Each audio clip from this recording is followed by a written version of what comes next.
Apology for absence, Liz. Have you had any? We've only received one apology from Yvonne Jardine. Okay. There we go. Item 2, disclosures of personal prejudicial interests. Anybody need to say?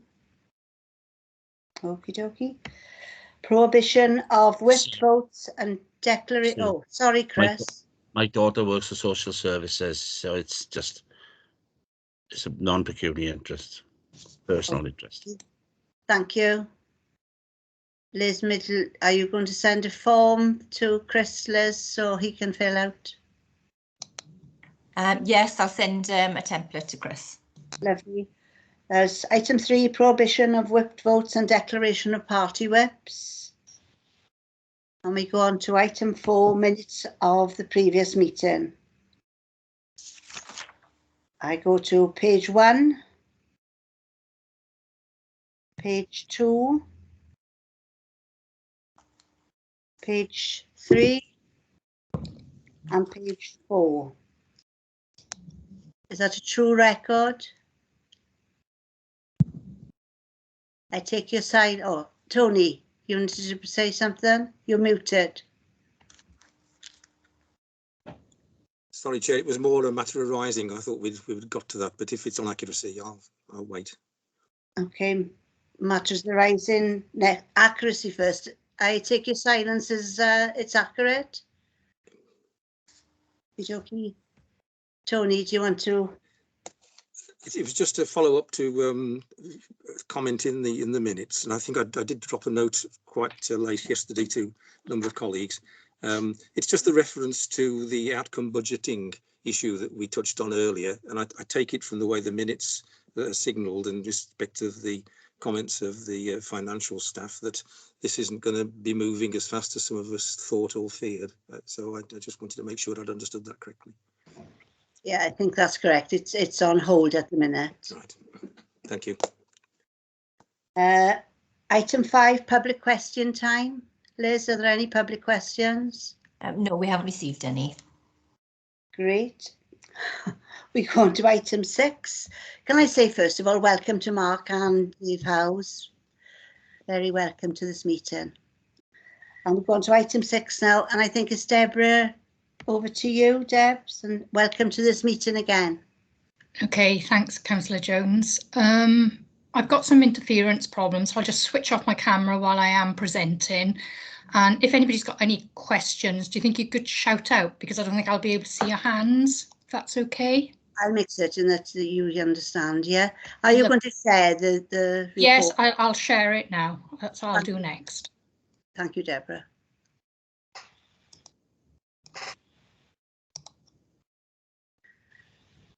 Tony, you still got your hand up.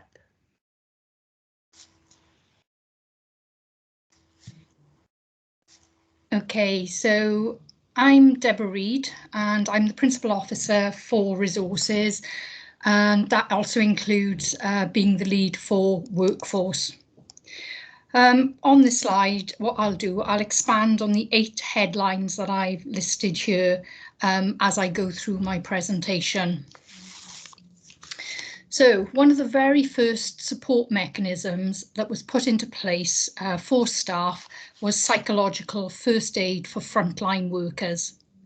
This was delivered by our corporate stress management team, and the overall aim of this was that the project was to provide mental health and well-being support to frontline workers whilst under the increased stress during the pandemic.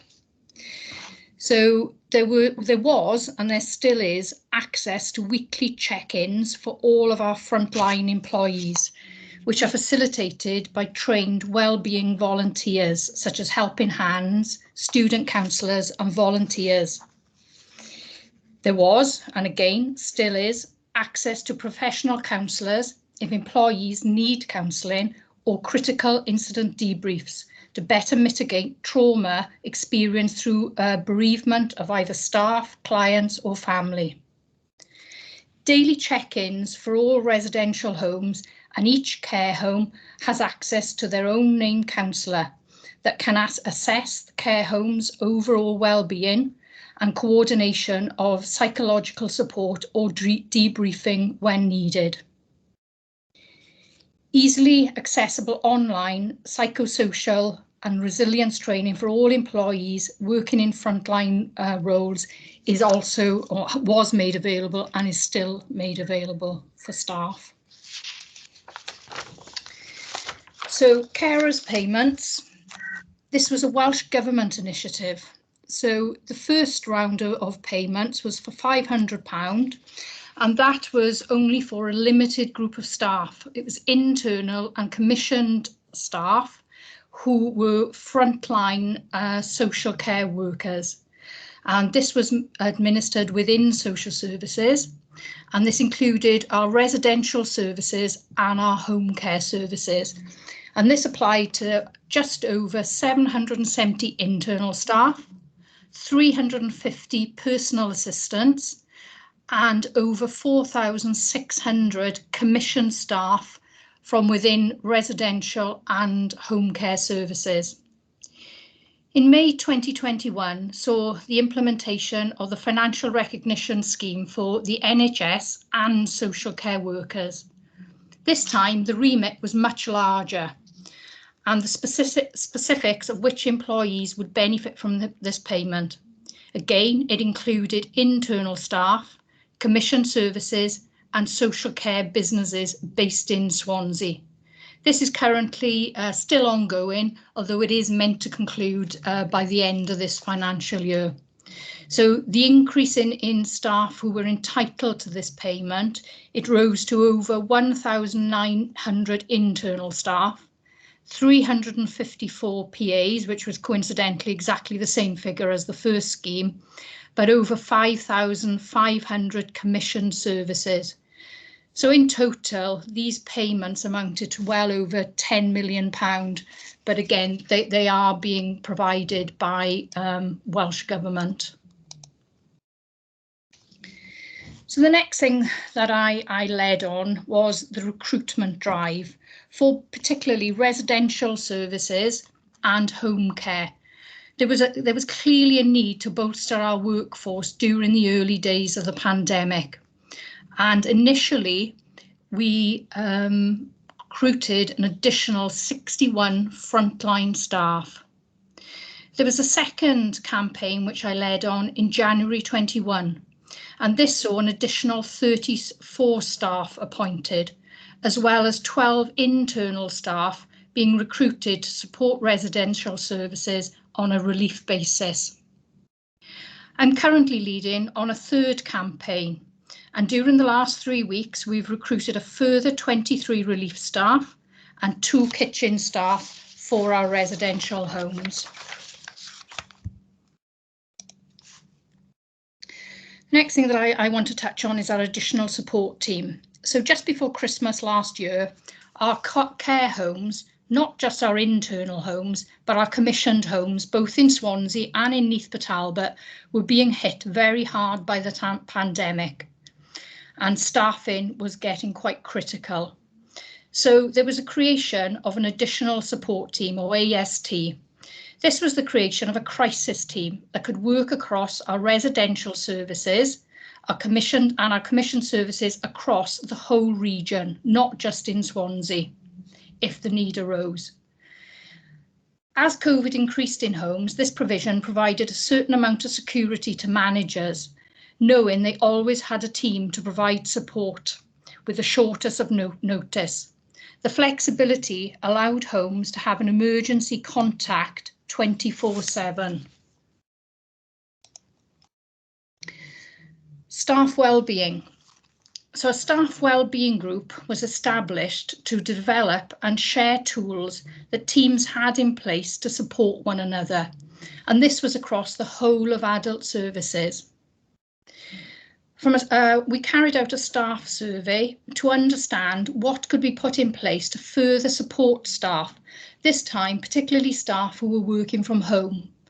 Responses included additional IT equipment and the loan of suitable furniture, all of which has now been accommodated for via our corporate facilities team.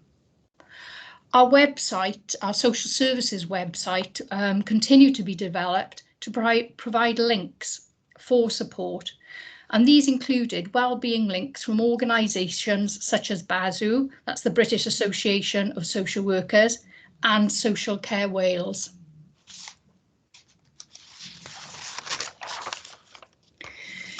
Within the directorate, within adult services, sorry, we actually trialled a sickness pilot with HR, and this was to try and reduce sickness levels initially within home care.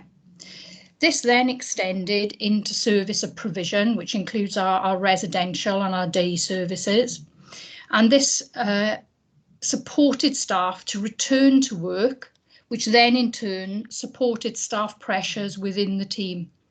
Since writing this report, it has been agreed that the specific HR resource within the service has now been made permanent and will work across the whole directorate to support managers.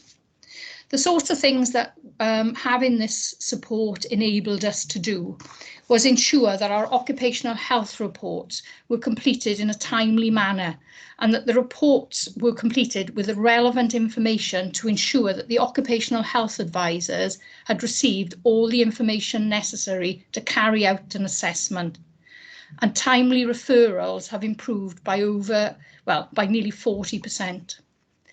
Breach compliances have now improved as well, again with the support of the HR officer. And return to work compliance, that's the interviews when staff return to work, has also improved. Introduction of a 28-day welfare call to provide a formal discussion and possible intervention at an earlier stage has also been brought into the service areas, and we've found these to be most effective. We're monitoring referrals and working with occupational health to ensure attendance and is better utilised. And if we've got appointments that have been cancelled, then we can put another member of staff in at quite short notice to be assessed. I've also worked with occupational health to increase the number of clinics that are held for social services.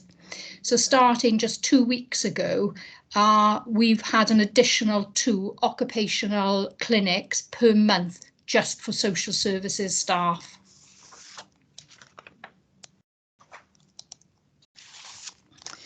Statutory sick pay. This was another Welsh Government initiative, and this was introduced to pay statutory sick pay for all staff in our commissioned services and social care businesses based in Swansea. Again, this is coming under the remit of the workforce team and a project which was initially brought in only until September of this year, but it has now been extended to March 2022. Welsh Government workforce returns. So one of my teams was responsible for submitting weekly workforce returns to Welsh Government. This has now moved to fortnightly returns, and this highlighted the number of staff who were shielding, had COVID symptoms, or actually had COVID or other sickness issues. This didn't necessarily support staff, but from a management perspective, it enabled us to monitor the service areas that potentially required more staff going forward. So what are our next steps? So a number of the schemes that I've already mentioned are still ongoing. They haven't ended. However, as well as what I've actually mentioned, there is a structured workforce development programme across adult services. There are numerous projects, and I'll mention those to you now. So one of them is wellbeing and engagement. So this is to ensure that we continually strengthen our communication within the service. The sort of things that have been introduced already is every Wednesday, all staff receive a director's briefing email. Every second month, there is a whole service Teams briefing led by the director, cabinet member, and our heads of service. And we continue to identify supporting tools for all of our staff. There's a staff development project, and within the staff development project, there is coaching and mentoring programs, training development, and we're looking at progression pathways for all our staff. As well as that, there is a recruitment and retention project. We're looking at growing our own workforce.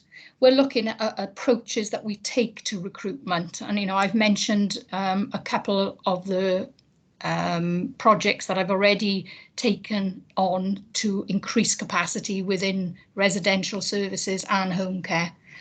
And we're also ensuring that our staffing structures across adult services are fit for future.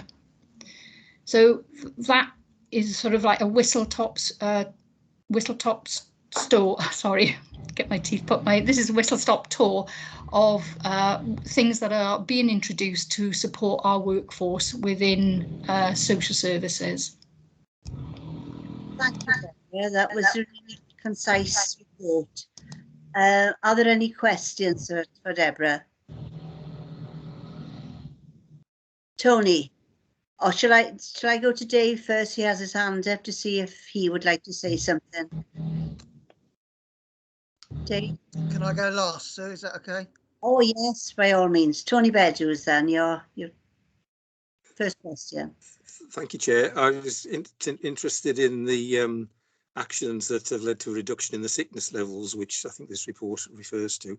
And from what's just been said, would I be right in thinking that these were specifically dedicated to the social care function rather than the wider operations of the local authority? I'm thinking particularly of education service and perhaps other bits. And if so, to what extent has the learning from these interventions, to what extent is it being shared across the authorities to deal with sickness levels more widely? Okay, so social services, I think, very quickly realised that we did have an issue with sickness, and we were first to trial the HR officer being dedicated to social services and working with us.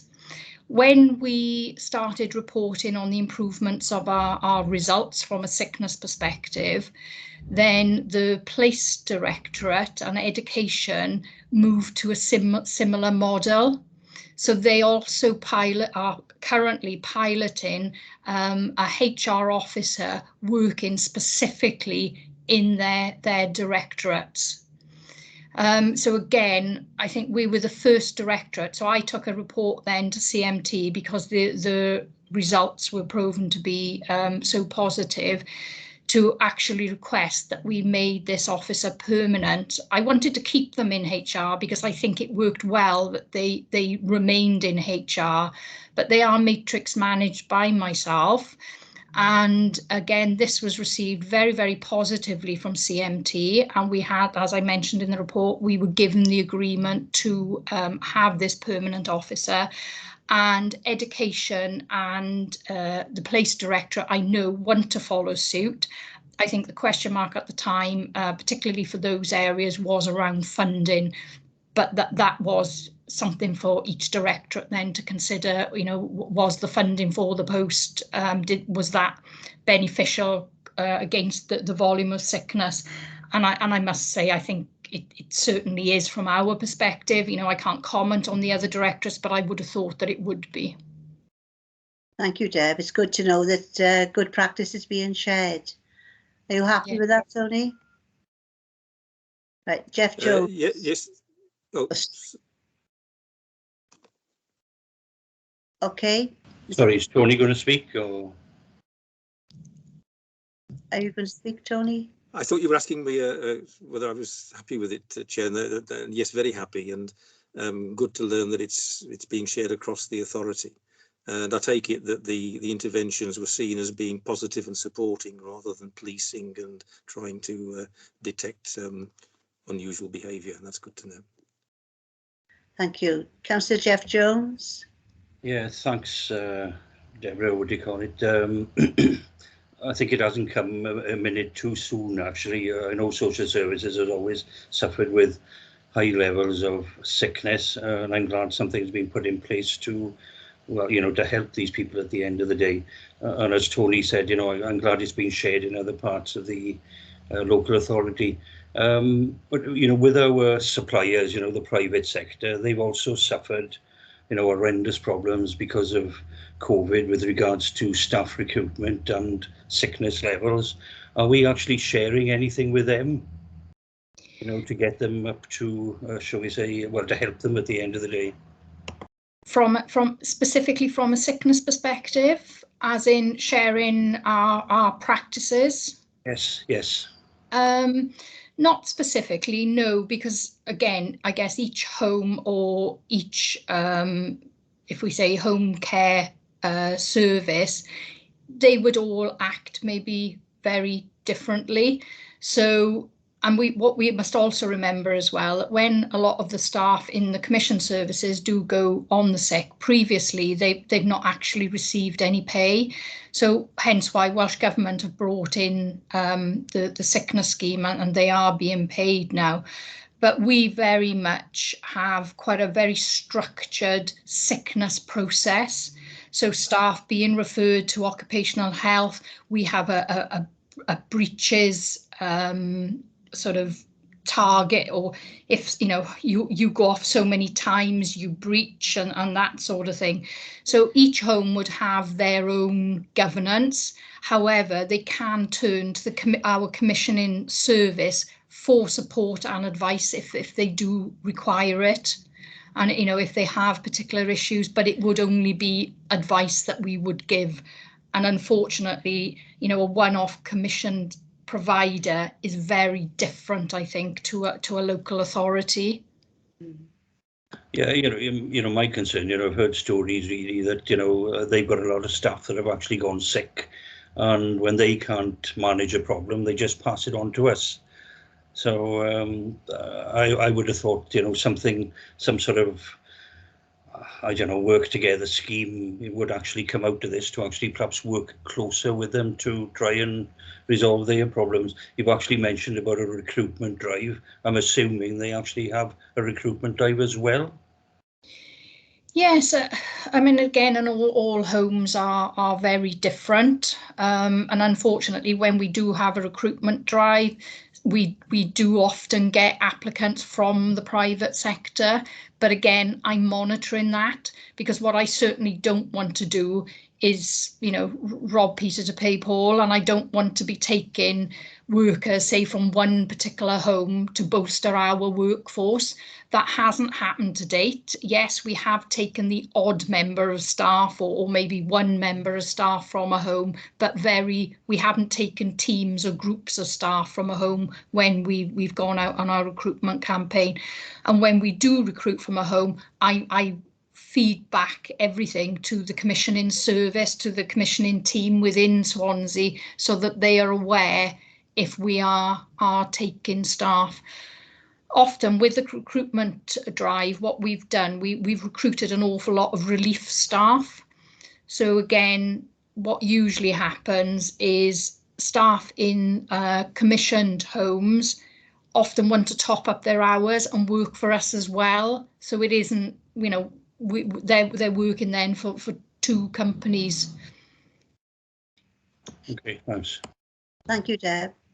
Are you happy with that, Councillor Jones? Yes, thank you, yes. Right, Dave, over to you.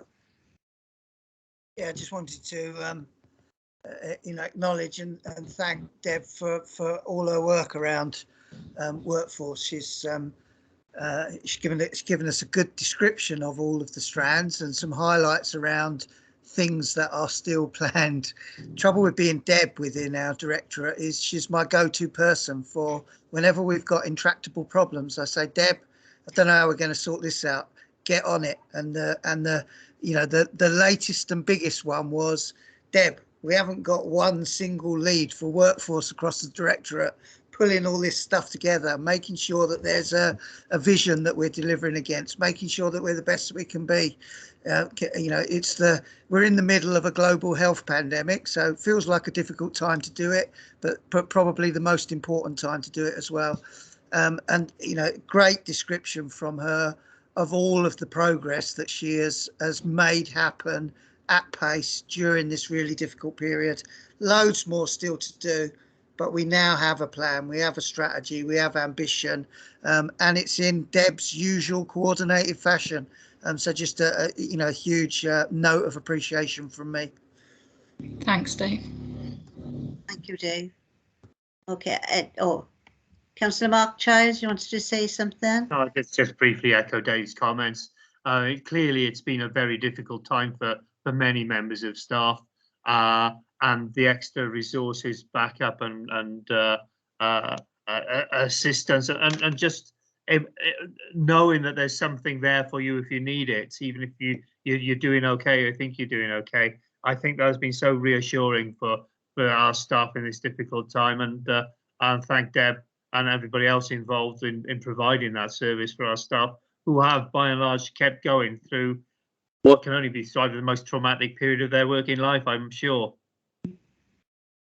Thank you, Mark. Yes, the well-being of staff is essential. They're our best asset, I've got to say. Thank you, Deb. Thank you for your presentation. Jeff, you've got your hand stood up. Need to have a smack of my hands here. Thank you for that. We'll go on to item number 7 now, update on the management of COVID-19. Either Mark or Dave is going to take this forward. So if Mark wants to say a few words first. Yeah, we are still managing. It remains a struggle. In fact, it's stepped up in the effects it's had. I mean, for the rest of society, it seems to me there's a gradual sort of relaxing as if COVID's gone, but it certainly has not gone in the health and social care sector at all. It's as difficult as it has ever been in a variety of ways. It seems to be coming from left, right, and centre, the issues at the moment. But there's been more excellent management and initiatives, both within primarily within social services, but with our partners as well, that have managed to sustain a service which I'm sure many people will say is not exactly the service we would wish to be providing, have everything else being equal, but it's a service which ensures that we prioritise those most in need and most in crisis, and put safeguarding right at the top of what we're doing, and have managed to maintain safeguarding. So with that said, I'm sure Dave will go into more detail. Thank you, Mark. Yeah, thanks, Mark. Thanks, Chair. Yeah, probably we'll touch a bit on performance as well, Chair, but not necessarily to go into the specifics of the performance report. I'm sure there'll be questions on the detailed performance report. But I'll talk about COVID. I'll talk about where we are at the moment and where it's having most detrimental impact on performance. Probably make sense, because that might not come out clearly from the performance report. So as Mark says, despite that we're alert level 0, that makes absolutely no sense at all in terms of the impact on our population who are requiring health and care services, and the delivery of health and care services, and the workforce challenges that Deb has been acknowledging. We are in third wave, and third wave is having a very significant impact, probably compounded in practice by the fact, well, it's on the back of 18 months, the 18 months that we've had previously. It's probably worth saying a bit about third wave is a bit different in terms of how it's playing out community transmission wise. What happened in the first 2 waves is was a really rapid acceleration of rates of community transmission to a very high peak, and then a very rapid drop off in practice. Had devastating impacts, terrible impacts, clearly, prior to the vaccination program being such a success. For example, you will remember, same as me, the really terrible descriptions of how things were last year. I think you'll remember as well the extreme challenges we had coming up to Christmas, and the second wave, where we were really worried about, significant bits of our health and care infrastructure might fall over completely. First wave, it felt like it was all about hospitals second wave felt like much more of an acknowledgement of impact on community services, and you know, Deb's touched a bit on some of the actions that she helped put in place around the emergency care home support teams, etc. That emergency care home support team infrastructure has had to be reinitiated more recently, not at the same scale, but we have needed it again because we've had similar challenges to the ones that we had pre-Christmas. This wave is a bit more of a slow and gradual increase in rates of community transmission up to a too high level, not as extreme as it was last year, but then maintained over a long period. And what we expect to happen is then a gradual dropping off. And in our region and in Swansea, our best understanding of how the figures are playing out is that we might be at the point of just starting to come down again. It's a bit uncertain as to whether we're still level because it goes up and down a bit, but we think we're at that level. We were hit earlier and harder in our region than some areas of Wales around this third wave. There is some evidence that other areas of Wales are now starting to get hit a bit worse again. Our understanding of that is we don't think when the Delta variant hit Wales, we don't think it hit too badly in this region, and therefore we didn't have some of the very rapid escalation in rates earlier this year. We think it hit us a bit later, and that's, I mean, fortunately, that was post a lot of the rollout of the vaccination programme, but we think that's why we've been hit quite hard and earlier in the third wave. So that's a bit of context. I've touched on already. If we were having this discussion perhaps 4 or 5 weeks ago, one of the concerns I would have been around, we're starting to see some significant outbreaks in some care homes.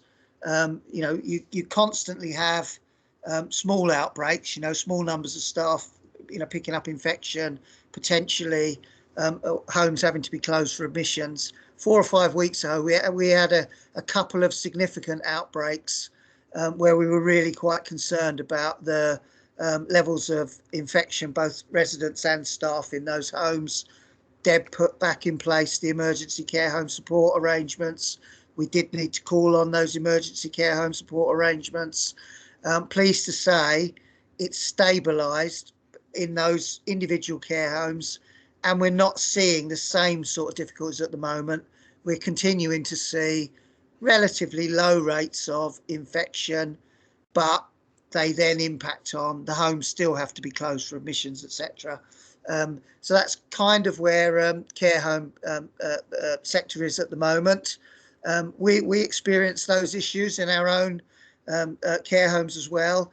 The care home that causes most difficulty for us when it's closed for admissions is Bonamine House, because it's the only, in the whole of the region, it's the only proper step-down residential reablement service outside of, for example, Gosainon Hospital. So that's a really important service within our region, and that, you know, periodically, and I think it still is today, you know, that gets closed for admissions, and then you're, you know, that's impacting on flow in the system. So that's a difficult one for us. The real biggie where we've been hit, as has been hit across UK and across Wales, is around the fragility in domiciliary care. And I think Councillor Jones was touching on some of that, I think, when he was talking about you know, independent providers not being able to manage because they've got workforce challenges, and then they need to hand back responsibility to care to the local authority. They have no option. That's what they need to do, and that clearly causes challenges. So his point's well made about, do we do everything we can do to support those care home care providers to be as resilient as possible? You know, and Deb's talked about some of the work of the commissioning teams to try and help with that, but there probably are opportunities to do more if we can think sufficiently innovatively about how we do that.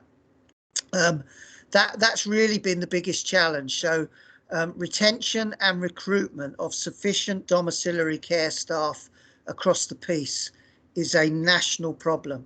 There is a net deficit in the number of staff who want to do that work. It's always been a challenging area, and it's been like a perfect storm, isn't it? You know, we've got high levels of absence, sickness absence, isolation, etc., at a point where the sector is probably at its most fragile in terms of people, you know, wanting to and being prepared to carry on doing that sort of work as society has opened up and, you know, furloughs ended and, you know, the shortfalls you'll all have heard about around, you know, all sorts of workforce areas post some of the, you know, other structural and societal changes that have been made.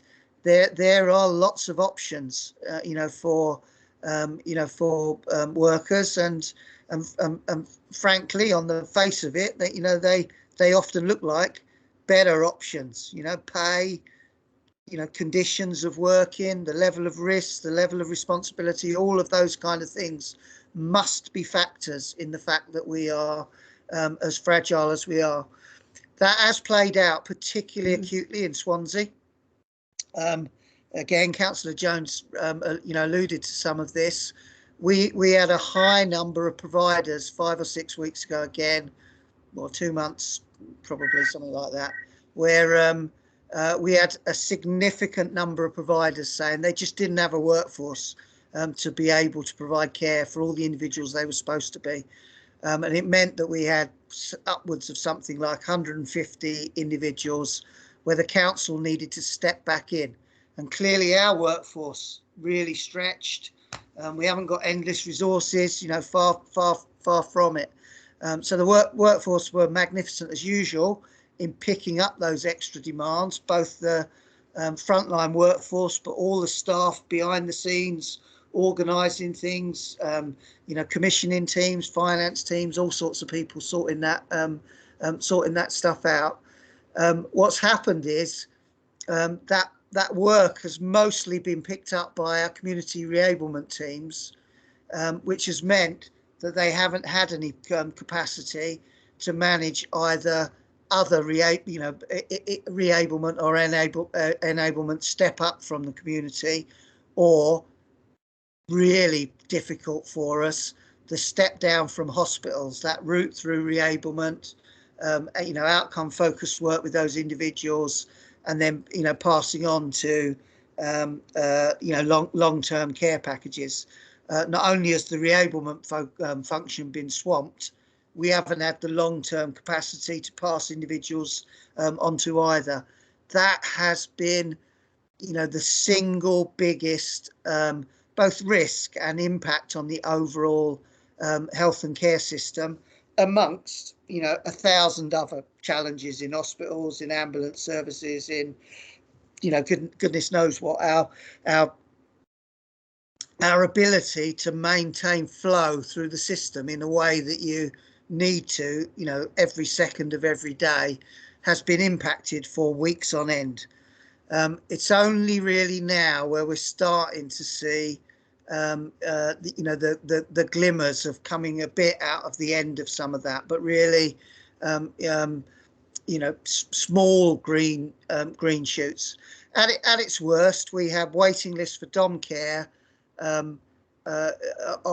long-term dom care of something like 200 individuals. That doesn't mean all of those individuals weren't having care.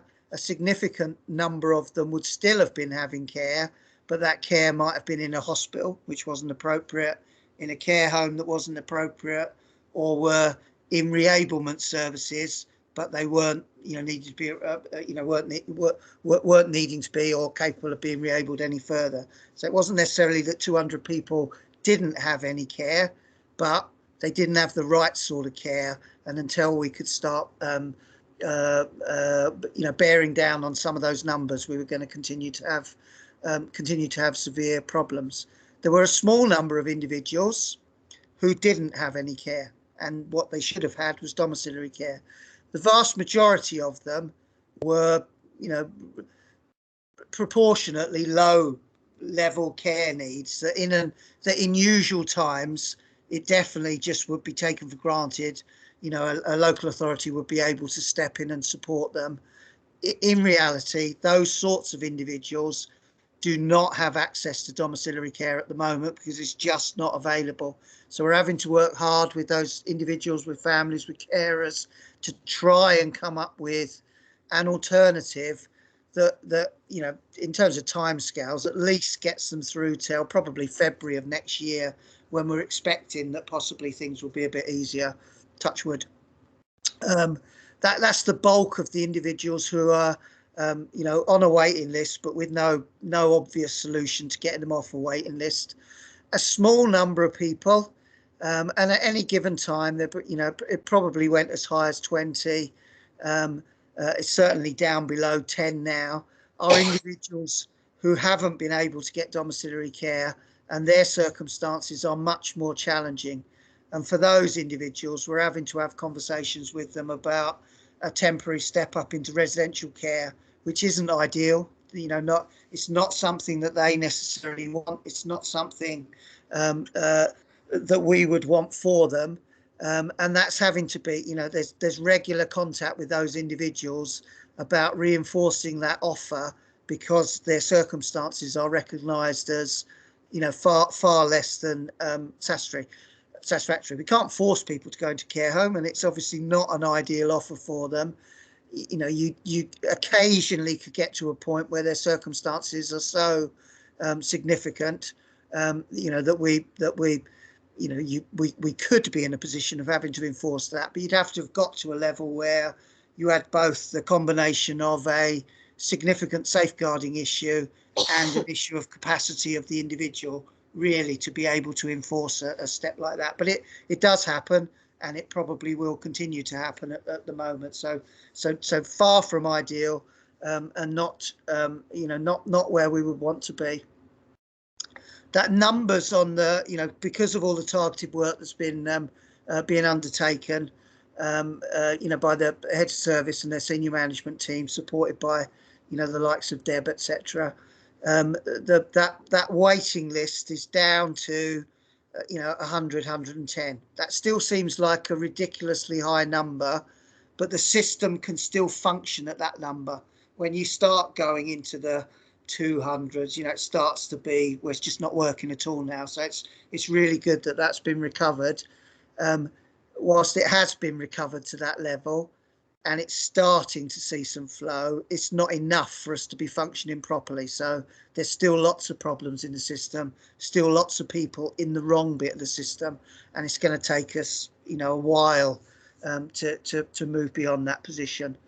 The other area where we always knew we would have a challenge, and we actually designed things to recognise that at some point we would have to overcome that challenge, was around the prioritisation of assessments and reviews. So I think you'll remember me saying last year, look, in the circumstances that we're facing, we're gonna have to prioritise the, you know, the most urgent assessments, the most urgent reviews.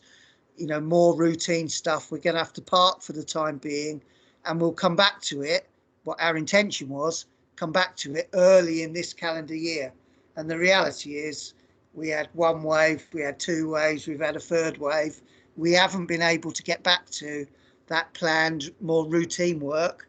And of course, the absence of doing that planned routine work means that people's needs have escalated. We've had more emergencies, we've had more crises. So we've still got a backlog of planned routine work, reviews, assessments, etc. I suppose we have a choice to make, or have had a choice to make, about, well, realistically, are we ever going to get to it, or do we, you know, do we need to take an even more dramatic decision? You know, in the absence of being able to recruit loads more staff, we can't. There aren't staff to recruit. In the absence of being able to, you know, to get people to magically be able to do 4 times more work than they're already doing, to extraordinary levels. You know, you know, do we take a more dramatic option of just saying we're not going to do that? we could get to that point, but actually we think we have found a solution to not having to do that. We've managed to, or at the late stages of negotiating with an independent agency who don't just supply individual workers in the way we would traditionally commission from agency for staff. They are set up to pick up a bunch of work. So essentially, we could commission them to undertake all of those assessments and reviews for us. That will present some challenges because they won't be linked into our usual infrastructure. So it's not a straightforward, we can just press a button and hand all the work over. You know, we're having to work through all the details of that. And obviously we're under the same expectations about use of public funds and making sure we're not misspending council's money, etc. But as of today, I'm sitting here optimistic that we will manage to get through that backlog by working with that particular agency. Timescales will be, as you would expect. There's more urgent stuff than other stuff. The urgent stuff will have a tight deadline. The planned stuff now, probably realistically, we won't get through it until the sort of February, March time. It'll be that sort of a timescale. In the meantime, everybody continues to get regular contact saying you're on a waiting list. If your circumstances deteriorate, you contact us and we will reassess whether your circumstances are, an emergency unsafe. It's not great because it's loads of double handling, but it's the safest way we can manage things within our current arrangements. For me, out of all of the performance stuff, those are probably the areas, and they don't necessarily come out clearly from the performance report. You could read the performance report and say, yeah, I can see what you're doing, but I can't see what you aren't doing. And that's an improvement we need to make in our performance reporting. So I suppose what I'm being transparent about is this is the stuff that we're not able to do. And we are worried. I'm Director of Social Services. I'm worried about not being able to do that stuff. We are taking emergency action to be able to manage that as best we can, as quickly as we can. As Mark has said in his introduction, over and above everything else, our primary responsibility is around fulfilling our safeguarding responsibilities. And albeit we're doing it in slightly different fashion to the way that we usually would, I am sitting here as director still believing, yes, our arrangements are good enough to fulfill our safeguarding responsibilities. And above all else, we have to do that. If we get to a point where we're not even able to meet our safeguarding responsibility, well, clearly we're in a whole different ballgame. We're not at that point, thank goodness. There have been times during the past 18 months where I have been worried about that, because of the fantastic work of the workforce, the heads of service, their senior management teams, all of those people we are managing to hold our own at a really difficult pitch, but not a disastrous pitch, which is good. You should come back to always. Clearly, it has tremendous impact on our workforce. All of this pressure going on and on. Thank goodness Deb has led on that work. But even taking into account all of that work, there's still so much stress and pressure on our workforce, and they continue to be fantastic. It clearly relies on the commitment, resilience, innovation of the senior management team within the service, and they. And that includes the likes of Deb, who you've heard a fantastic presentation from today. They continue to operate magnificently to keep it going. We are very fortunate to have them in Swansea. I'll probably stop there, and I'll let people ask any questions on what I've said, or any specific questions on the performance report, if that's all right, sir. Yeah, thank you, Dave. Tony, you have a question. Yes, thank you, Chair. it's specifically really, it's really almost a philosophical question, which is what relationship do we want with the private sector that is disaggregated in terms of offering insurance and assurance for the unforeseen? Now, you can either build this into a contract with each individual home and say that they have to make their own arrangements to employ more staff, or you can ask the private sector to, in effect, work a sort of in-house agency arrangement where they pay people to be on call and on standby on the understanding that they come in if times get hard. Or it could be a collaborative effort between the public sector and the private sector, so long as we understand what the rules are. And for me, part of the rule would be to say if the state is underpinning the operation of a profit-making commercial organisation rather than a charitable one, then that's reflected in the price of the service that we get. And I'm not saying I've got a particular view on what the answer ought to be, but I think it's an issue that we ought to explore in some detail, because in particular, if it means that the public sector in this regard, for argument's sake, is running a standing agency of supply staff that may or may not be called upon, but will always get paid, then that might be something which both the NHS locally and local government on whatever footprint would want to seriously consider and invest in if these times are going to come again. And I wondered if, when we've got time to draw breath, whether we could do some serious analysis on what the pros and cons are of those different options. Thank you. Mark, you're going to answer that question? I'm not sure I'm going to answer it, but I'll respond in some way. And Dave might have some words to say as well. I mean, clearly, the commission market, particularly the dom care market, is not so much, but to a degree, the residential care market as well, has not functioned. It has struggled, and it's not. It could even be argued it hasn't been fit for purpose during this pandemic. And you are right. The public sector has stepped in various occasions in different ways to help sustain some of these organisations. Well, basically to help sustain the service that they are providing to the people that we've commissioned them to provide the service for.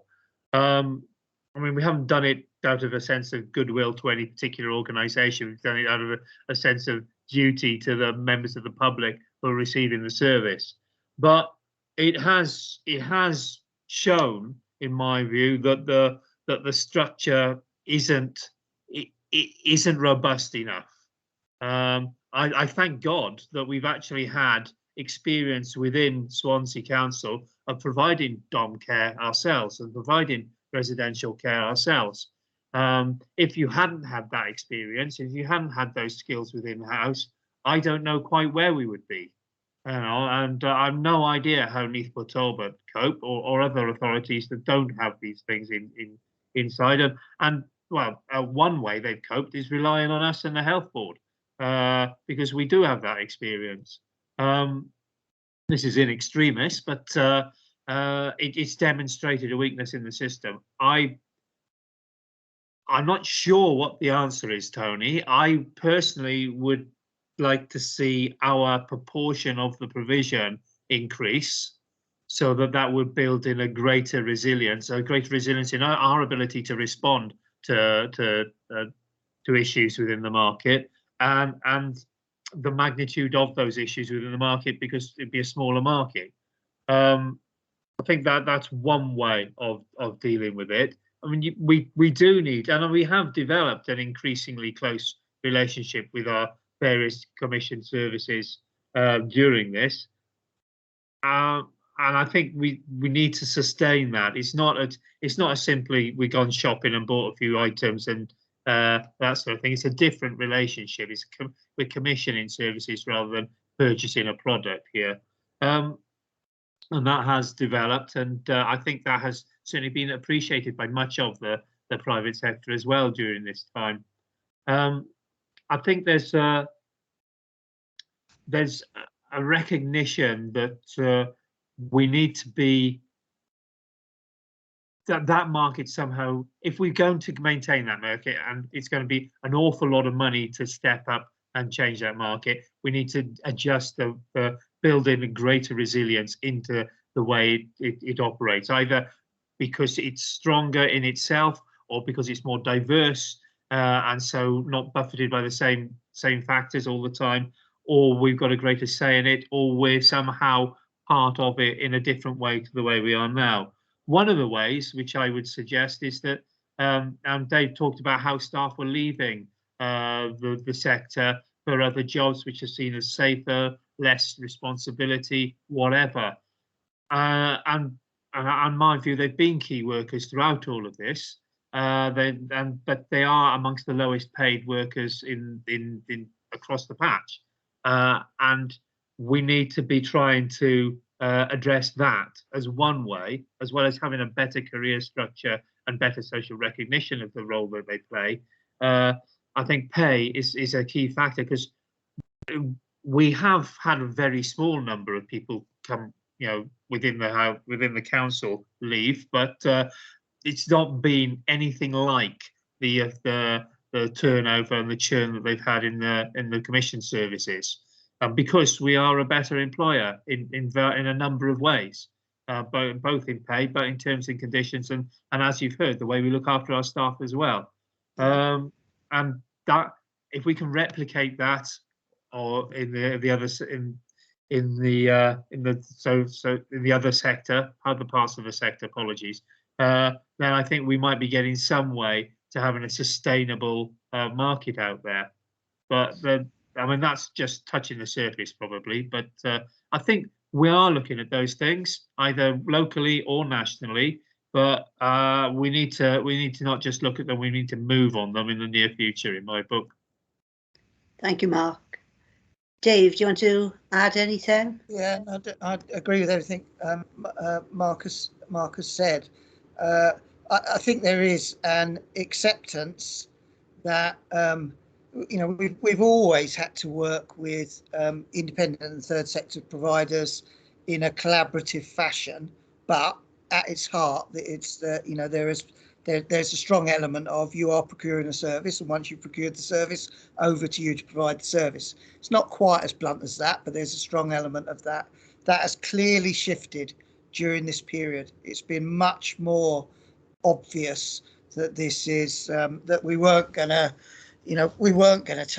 take care of our population in the way that we needed to, without shifting to a very obviously more collaborative approach, focused on collectively doing what matters, and everybody did a bloody good job as a result of that.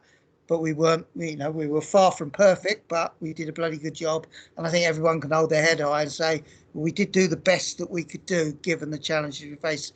And I include the independent sector, third sector, as well as the council in that, as well as other stakeholders. I think you're right, Tony. I think what you're alluding to is there probably has to be a permanent change of relationship around if this was needed for this period, doesn't it demonstrate that actually we could be better than the old way, whatever that was, of the way we did things? Quite what that looks like, and you're right as well, it will take considerable thinking through. Mark's right, some of it's national, some of it's local, regional, within our gift. But I think the fundamental premise of, will we ever go back to doing the old way of doing things? I can't see that happening. It wouldn't make any sense at all. And we've served our population better by having a different approach during this period. Thank you, Dave. Anybody else got any questions? If not, we move on to item 8, performance monitoring. And it's down to Dave or Mark to lead with us. Yeah, I wasn't that. Yeah, you've had the report, and I know some of you have flagged some questions in advance, which you'll have to remind me of, and I'll take you through them as best I can. I wasn't going to go into the performance report per se. I've highlighted the things that I think you should be most cognizant of at the moment in my description of where we're at in terms of COVID pressures and how we're managing them. But you may have picked out specific bits of interest from the report, and I'm obviously happy to try and answer those as best I can. Okay, is there any questions for Dave or Mark? Tony. Thank you, Chair. I mean, I did signal, I hope, in sufficient time, although it was a bit late because I couldn't get onto the reports on the main web because the main web was down. But there are a couple of different bits which, if you'll bear with me, I'll try and deal with quickly. The first is the issue about the common access point and the extent to which it seems that we may have lost one or two referrals. And I'm particularly intrigued, and Dave will remember that I raised this some time ago in respect of the role of GPs in referring their patients through the common access point for assessments and so on. And I mean, I understand that among the things that may not have been picked up by the system, some of those might have been referrals from general practitioners.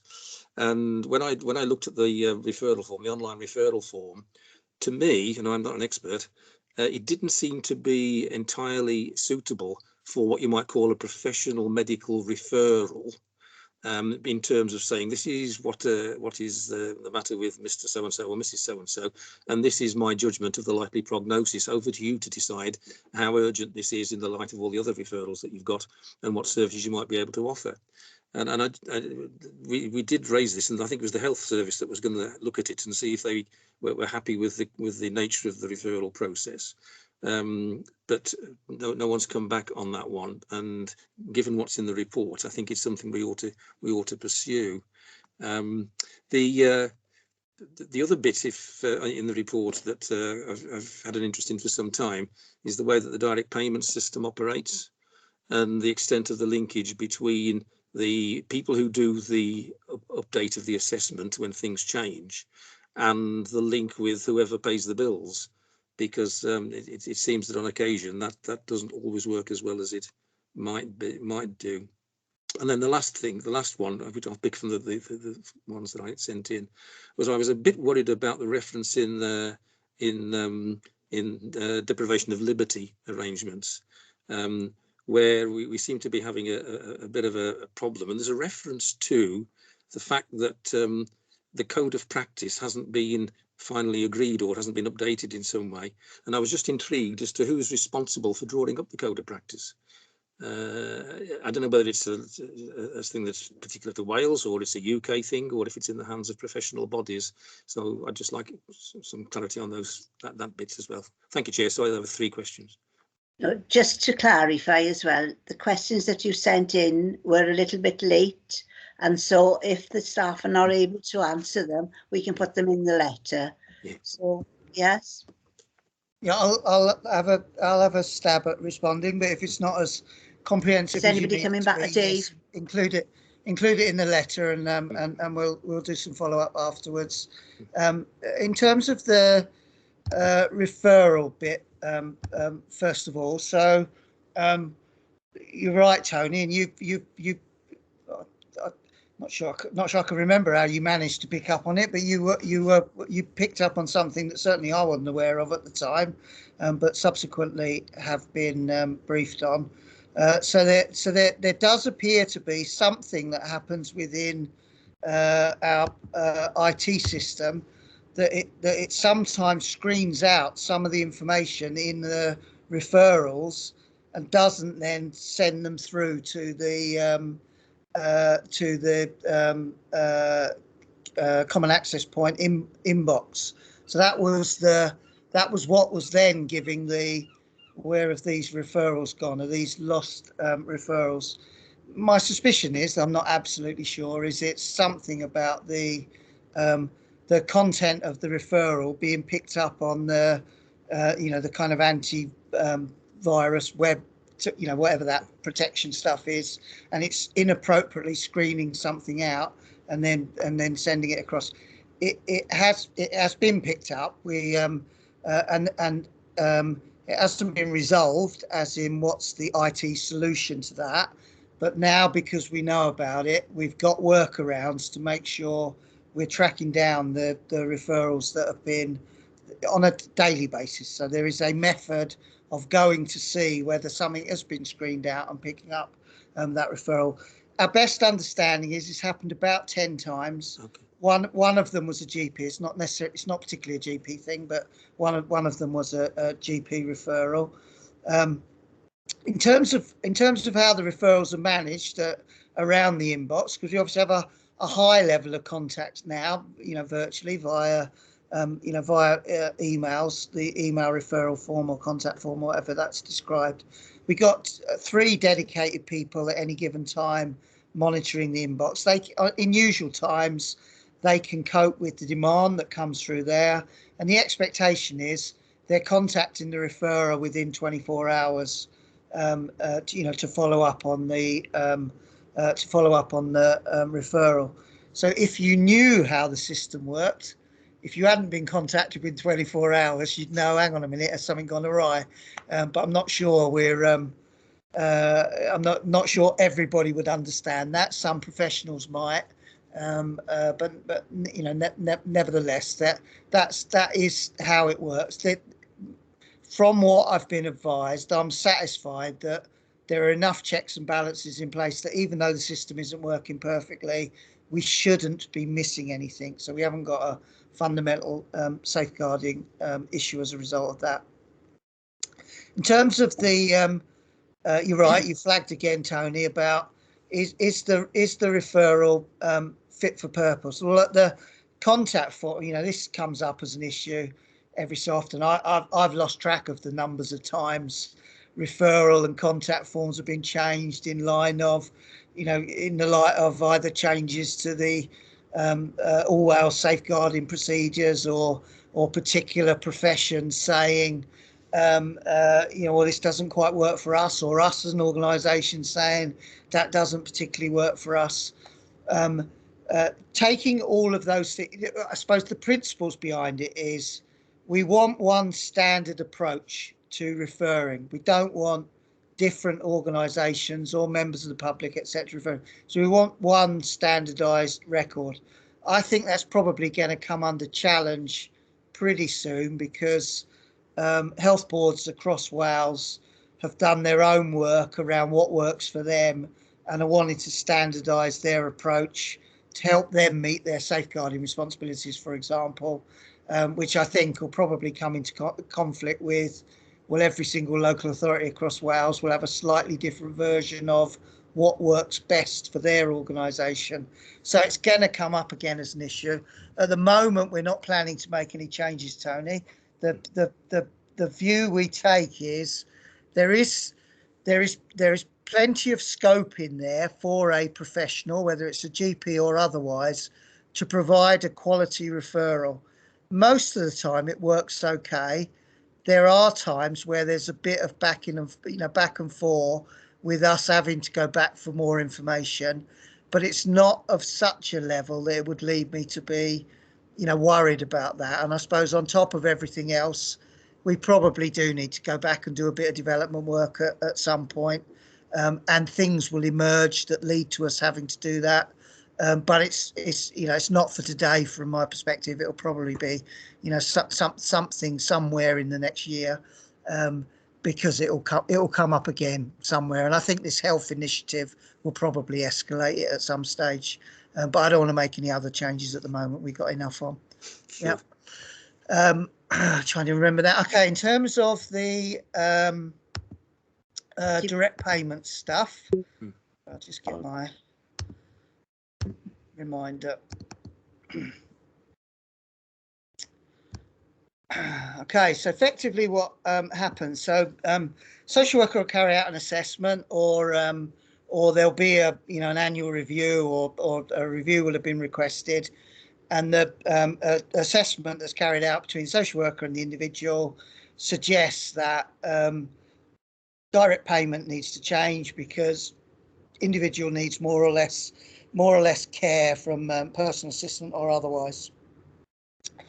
Social worker completes the assessment or the review. They then send that to a panel, which is essentially made up of finance, direct payments manager, and principal officer. That group meets 3 times a week, to effectively deal with those requests and make sure they are dealt with proportionately and in a timely fashion. In an emergency, clearly the principal officer can make an urgent decision outside of any of those arrangements. They shouldn't have to be honest, with a direct payment, because it's not the kind of thing that can be done urgently. You know, urgent things are things like care home placements, because you know, somebody's circumstances are unsafe or something like that. But in theory, they could make an urgent decision outside of that approach. At that panel, all of the links between, you know, including the system links, you know, so the systems that our finance teams use, the WCCIS, which we use in our case management teams, they're you know, effectively button is pressed on all of that via that meeting. So at that point, everything's coordinated. And one of the advantages of that, everybody being in the room now from those various sections, is obviously we're in a bit of a state of flux with the changes with WCCIS, the fact that we need to make changes to Abacus, which is the finance system that's used by people in Ben's team that deal with this stuff for us. Then there needs to be interface between. So all that work's ongoing, but you couldn't be absolutely certain at the moment that, well, in fact, the one thing you can be certain of is that it's not all fixed yet. You know, it's still in a state of flux. So we kind of need some manual oversight of things to make sure stuff isn't being missed. But theoretically, it should work pretty slickly. And it's not one of the areas where I get lots of feedback saying, you know, it's just rubbish. We've made a decision, we've implemented a thing, we've told somebody we've implemented it, and then it hasn't happened. Clearly, there are examples of that, but it's not something I hear about a lot. Probably more likely to hear about people stuck in the system before they've got to the point where a direct payment has been assessed and you know, implemented because of the backlogs that I've been talking about. So it's more likely, from my perspective, to hear concerns at that bit rather than how the actual functions work. In terms of the DOLS stuff and the move from DOLS to Liberty Protection Safeguards, or whatever they're called, which is the code of practice bit, and those legislative changes. It's UK led, so the issues are the timescales that the new legislation could be put in place. So, to be honest, I'm not, until you'd asked the question, I wasn't even aware, particularly that and hadn't picked up from the report that was particularly something that we were worried was going to be further delayed. Am I worried that it's delayed? No, I'm probably happy that it's delayed, because that means we got less work to do between now and next April. But that, you know, that's it.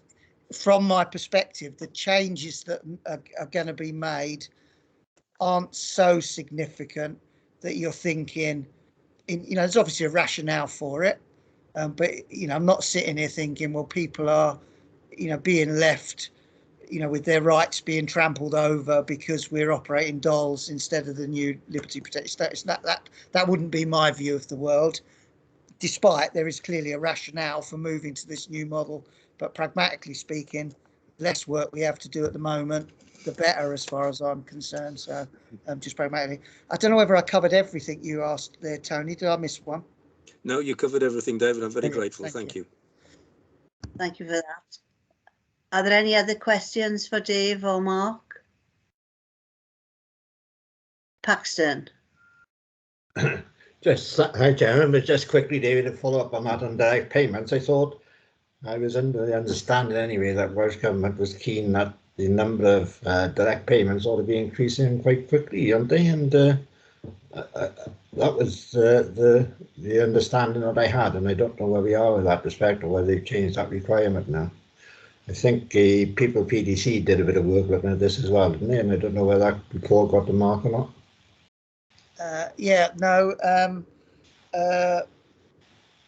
I mean, the use of direct payments has definitely expanded during COVID, because it's been one of the ways that we've been able to try and build a little bit of additional resilience for individuals when other models of care and support, and it's a way of assuming somebody is able to find a personal assistant, is a way of supporting them well at home. The general principle of it provides more choice and control for the for the individual, remains absolutely valid, and on that basis you would expect increases over time. I suspect part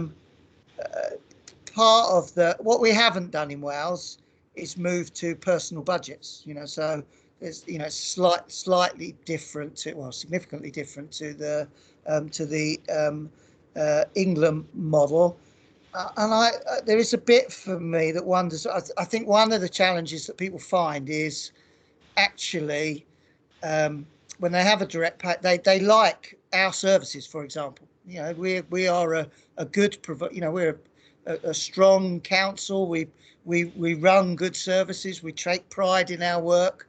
People don't don't often really complain about the direct provision and care that we provide. They do complain sometimes. They have complained over the past year because it's been really difficult. But mostly when things are on an even keel, most of our services are pretty bloody good and people value them. And a direct payment doesn't necessarily add anything great to them if what they really want to do is get the service from us as one of the preferred providers of of care and support. What possibly people imagine, and possibly was partly in the the design of a direct payment approach, was, well, if you have a direct payment, I can choose which bits of your, I cherry pick bits of your service, and I want you to give me it at the time that, well, it doesn't work like that, because we still got to organise our services in a way that deliver to the mass of competing need that we're trying to meet. So it doesn't really replace direct service provision if that's actually the solution. What it's really good for is for individuals who would best be supported through a personal assistant, if they can find that personal assistant and then are able to maintain care and support from that individual or group of individuals. And that's not an easy thing. They're in the same way as we've talked about a workforce that we don't have sufficient numbers, no matter which area you pick. We equally we don't have an endless supply of personal assistants or people wanting, because that's a really difficult, intimate role to be taking on, and you're not even really protected by, you're part of an organisation. You're working pretty much directly with the person that you provide care and support. So I think there's probably a finite limit to how far it could go, Paxton, but definitely more over this past 12, 18 months. I was just wondering, David, why the Welsh Government were quite keen to see the level of direct payments rising, to be honest. I don't know whether that's been fed back to you as to why that should be. I think yes would be their instinct, not necessarily. Oh, actually, I'll stop saying that. We're in a public meeting, aren't we? They would, but I think it's the principle. It's the idea that if you have money, a direct payment, you are in complete charge of your care and support, because you're effectively directly procuring it yourself. And in some circumstances, that absolutely works. But for many people's circumstances, it's not really as straightforward as that. So it doesn't necessarily generate the level of choice and control that theoretically it was designed to do. Would be my view, I think, Paxton. But I would absolutely, a direct payment that works well for an individual is a fantastic way of meeting their care and support needs. I don't think I'm particularly disagreeing with you, David. I must admit, I was just interested in the principle behind it in that sense, because obviously you have done various controls if you are making direct payments to ensure that the money doesn't get spent in betting shops, for example, just for the sake of example. But obviously people are not going to do that, and I see Mark wants to say something about it anyway, so I'll leave it there. No, I totally, clearly, as we have control of the money now, I think there's a change a couple of years ago I would hope none of it goes in a betting shop, but Right. it does. I was being a bit I facetious think then, Mark, I got to say, yeah. But it's it could be not properly spent then, let's put it that way. no, I know exactly what you mean. Sorry, yeah. And you're right. It needs to go on meeting that individual's care needs, and in the best way it can, and it can be tailored because it's a one-to-one relationship between the individual and the person, their personal assistant. I think it's promoted, or it should be something that a lot of people should consider as an option. They might choose for whatever the reasons they've said, or other reasons why they don't want to take it. But I think it's right that we make people aware of it so they can make their own judgment about whether or not they use direct payment. And I think it's sort of wrapped up in the sort of giving people a voice and empowering people and that sort of approach. And I'm not speaking for Welsh Government here, but it's sort of it's one of the elements that enable people to have more say in the way that they're helped. I just think there's the benefit certainly in rural areas where you get very small businesses, micro businesses set up to provide that sort of service, which would overcome some of the problems that you have really in terms of providing domiciliary care in those areas as opposed to urban areas. I don't deny that possibility exists. I don't know of any examples of it locally, but I would not be averse to those sorts of things happening. I think there's been a lot of work done in the Somerset area with it, but that was something in the back of my mind that came out from the PDC that was looking at it. I think they've done something down this round in Monmouthshire as well. I've got the Raglan thing in my head, but whether that's direct payment or not, I can't remember. Okay. Dave, you wanted to add something? Yeah, a couple of on that last point. Yes, we are. You're right, Paxton. It was picked up in the PDC, and as part of our regional work, we are trying to generate that micro enterprise approach. Where we've got, Gower is an obvious area where that theoretically would work. Working with the CVC. So it is ongoing work. Clearly, we're again being impacted by. We're really busy with stuff at the moment, so stuff that we might have made progress on probably taking a bit longer, but it's still on the to-do list. And we still will have made some progress even during this difficult year. I feel absolutely obliged just to formally say you cannot spend your direct payment in a betting shop. The people's bank accounts or their direct payment card is monitored by the council. There is no scope for misspending it. You can only spend it on care and support. Sorry, David, I was being facetious, as I said earlier.